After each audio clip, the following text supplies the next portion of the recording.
I feel like it's something a lot of people don't talk about. I feel like it's something that people try to pretend doesn't happen, but it does. Hi, lovelies. It's me doing my 2-week update of my postpartum, as well as Nathan's 2-week update and what's been going on. So, if you watch my other video, I had Nathan on June 13th at 9:44 a.m. and he is doing so well. Little bumps here and there, which I will get to that in a minute. He was 6 pounds 9 ounces and 19 inches long at birth.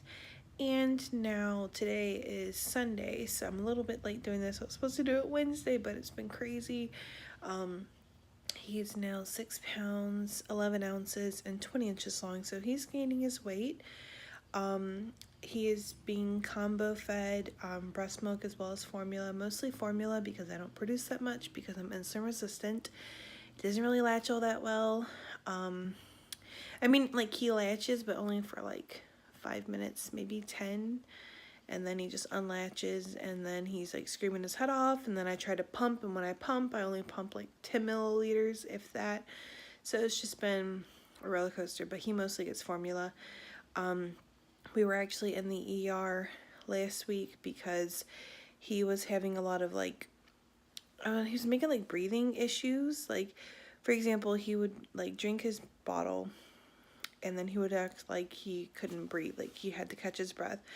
And then he was like having these awful coughs, and he was spitting up his milk through his nose and screaming like belligerently, and we didn't know what was going on, and he like continuously did it. And then he would do it even when he wasn't eating. Like, sorry guys, I haven't really been able to talk today, so just bear with me, but we could feed him and then put him down in his little swing, and then all of a sudden 2 hours later, after the milk is digested and everything, he's trying to gasp for air. He's acting like he has something stuck in his throat, like a hairball, and there was nothing stuck in his throat, and it was just really scaring me. So I was like, okay, he can't tell me what's wrong, you know, he's an infant, we're just gonna take him to the hospital. So we took him to the ER, and they could see what he was doing and hear what he was doing, and they were basically like, look, he has reflux. Absolutely, hands down, he has acid reflux. He has to be put on medicine. We're going to change his formula, the whole 9 yards. So we had a follow-up appointment the following day with his pediatrician. They changed his formula from Enfamil to Nutrimogen. So now he's on Nutrimogen, and we're going to see how that works. Hopefully it works a little bit better. He's been on it for a few days, and it seems to be doing the trick. He's still spitting up, but he's also trying to adjust to his medicine that he has to be on. Like, my 2-week-old baby has to be on medicine. Like, total flashback with Liliana. Like, seriously, they are exactly the same. They're exactly the same. They also think he has a milk allergy as well to the formula, which is why he's spitting up continuously. So they're exactly alike. They both have to be put on Ranitidine, or as a lot of people know it, Zantac, and they both have to be on special milk. I was really hoping to avoid that, but it always was a part of my head because I was like, they're not twins, but they're siblings, you know, chances are one's going to feed off of another. And unfortunately, that's exactly what's happening because they both have milk allergies and they both have acid reflux. So they're both being treated for that because Liliana is 3 years old and she's still on Zantac. She still has to take it twice a day. So Nathan has to take it 3 times a day. He has to take 0.5 milliliters breakfast, lunch, dinner bottles. So that's what has been going on lately with him. But he's doing well, he's eating, and he's gaining weight, so they're not worried about it because he is gaining weight. So, but at least he's on the right track now. I would show you guys him, but he's actually sleeping. He's in his bassinet in my room, and he is night-night for tonight. For now. For now. He's very nocturnal still. He sleeps all day and is up all night. Obviously, he's still too young to be put on a schedule, really, so we're just going with the flow, but hopefully soon his, you know, he kind of snaps out of it a little bit and starts sleeping a little bit better at night. But as far as right now, he's sleeping all day. He will be 3 weeks on Wednesday, and I probably won't do an update because not much will really be going on. He doesn't have another appointment until he's a month old, and they won't start doing any shots until he's 2 months old. His circumcision is absolutely healed. It looks fabulous. It looks great. No issues at all. He didn't even know it happened. His frenectomy that he got, and for those of you who don't know what that is, but it's when you have a tongue tie. It's whenever your heart forms a shape of a, it's when your tongue forms the shape of a heart at the bottom, right here, and they go in and they snip the little piece that's stopping it from grasping a nipple to eat. They just kind of snip it, and in the hospital the babies don't feel it, and it heals in like 5 seconds. So that's obviously doing well. He's still, like, his latch isn't the issue, it's him wanting to stay latched because he wants the milk out so fast. He's just so impatient with it. So his latch is fine, it's just he's not happy. So all of that plays a part into his feeding, but his frenectomy is doing well. His belly button's healed. Circumcision's doing great. So he's fabulous. Like, he really is. He's such a sweet little baby. He really is. He'll cry when he's hungry or when he wants to be cuddled for a little bit, but other than that, he's sleeping and he's minding his own damn business. Like, there's also times where he's in his swing and he's just wide awake and he's just looking around and he's just having a good old time. So he's such a sweet doll baby. Me, on the other hand, I'm emotional. I'm very, very emotional. I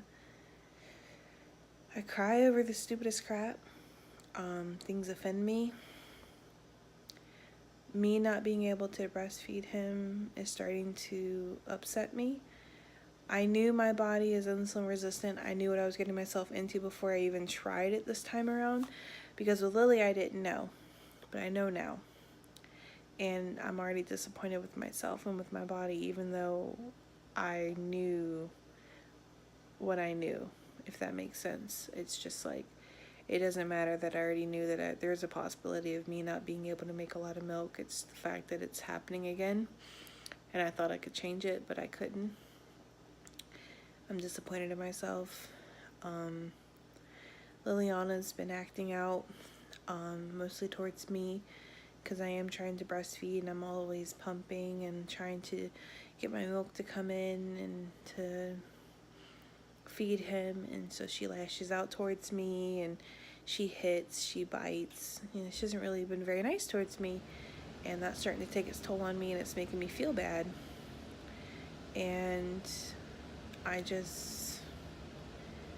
sometimes I just want to like go in my room and cry, you know.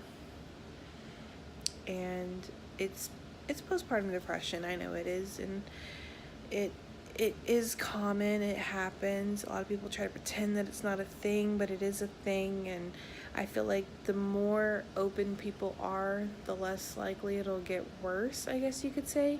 Because I used to always deny it, like, no, I don't have that, I'm fine, but that doesn't solve anything, you know.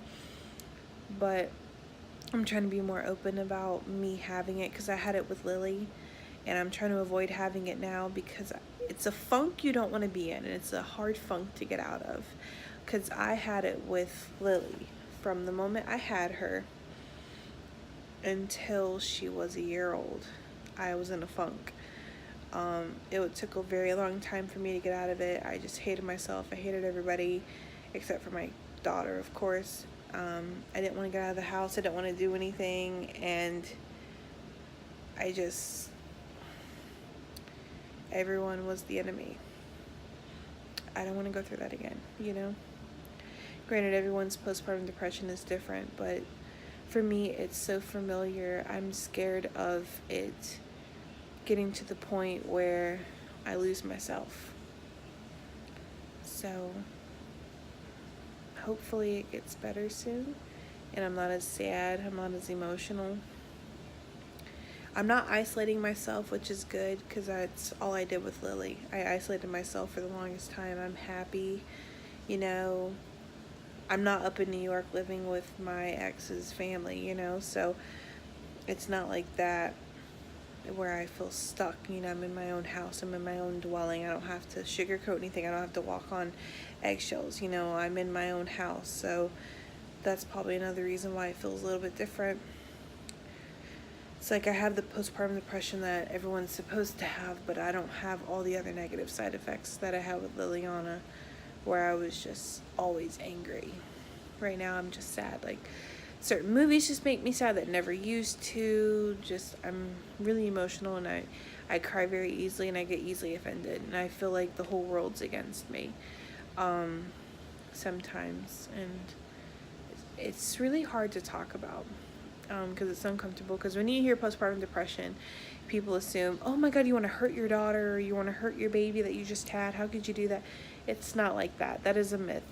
Well, it's not really a myth because some women do feel that way, but it's not always the case. And that's why I hate that there's such a stigma, which is why a lot of people don't like to talk about it, because they don't want people assuming that they want to hurt themselves or their child. Postpartum depression can be anything. It could be how you look at yourself, how you look at your family, how you look at others around you. It doesn't always have to mean violence or that you want to hurt someone. Most of the time it's you want to hurt yourself, or most of the time it's you just want to be left alone. You just want to cry. You just want to vent to somebody and tell them how you feel. And it's nothing you can prevent. It's nothing that you can sit there and say, oh, I'm not going to get it this time. You can't do that. Once you have that baby and those hormones go all out of whack, you have no idea how you're going to feel about certain things. I sure as hell don't. I knew there's a possibility I could get it, and so I was trying to be open-minded to the idea of getting it again, and that didn't really work because I'm getting it slowly, I can feel it, and it scares me. But there's nothing I can do about it except talk about it and be open. That's why I'm so thankful for you guys, because I didn't have you guys when I had Lily. I was alone. So the fact that I can vent about my postpartum depression to you guys and have you guys hope with me that it does get better, you know, it means a lot. I never had that, and it is hard to talk about, but I know that's why you guys watch my videos, and I get your emails, I get your messages of a lot of you saying that you watch my videos and that how I helped you in some way. And if I have helped you in any way, please tell me down below. Tell me your experience, tell me what you like about my videos, what your favorite video is, because I love reading that stuff, because it makes me feel like I have a purpose and that I am being listened to. I may only have a few hundred subscribers, but that means the world to me. You have no idea. The fact that someone does watch my videos and they are actually listening to the things that I say, you know, that means a lot. And you know what, less is more. And it really makes me happy that someone watches and someone's out there going, you know what, I've got your back. So if you love my videos and you made it this far in this video, and there's something that you loved from another video, or just something I've said that you just love, let me know in the comments below. I would love to read it. If you have something specifically you want me to address, let me know down below. I would love to read it. I love reading all your comments and everything you guys have to say. It truly makes my day. So just let me know. That's pretty much all I have left to say right now. Like I said, he's doing well, he's growing, he's thriving. I'm taking it day by day with my depression, and hoping it doesn't get as bad as it did before. But like I said, you can't predict that. You just have to take one baby step at a time and just hope for the best. So just let me know in the comments down below what your favorite video was, or something I've said that you loved or thought was funny, or anything you just want to say, and I will read it. I love reading your guys' comments and messages. They make my day. So just let me know, and I will update you guys probably at 1 month. So at 1 month for my 1 month postpartum, and then his 1 month checkup, I will update you guys and let you guys know what's going on. But other than that, I'm going to cut this video, and thank you guys for watching. Good night, lovelies, and have a happy 4th of July. Bye.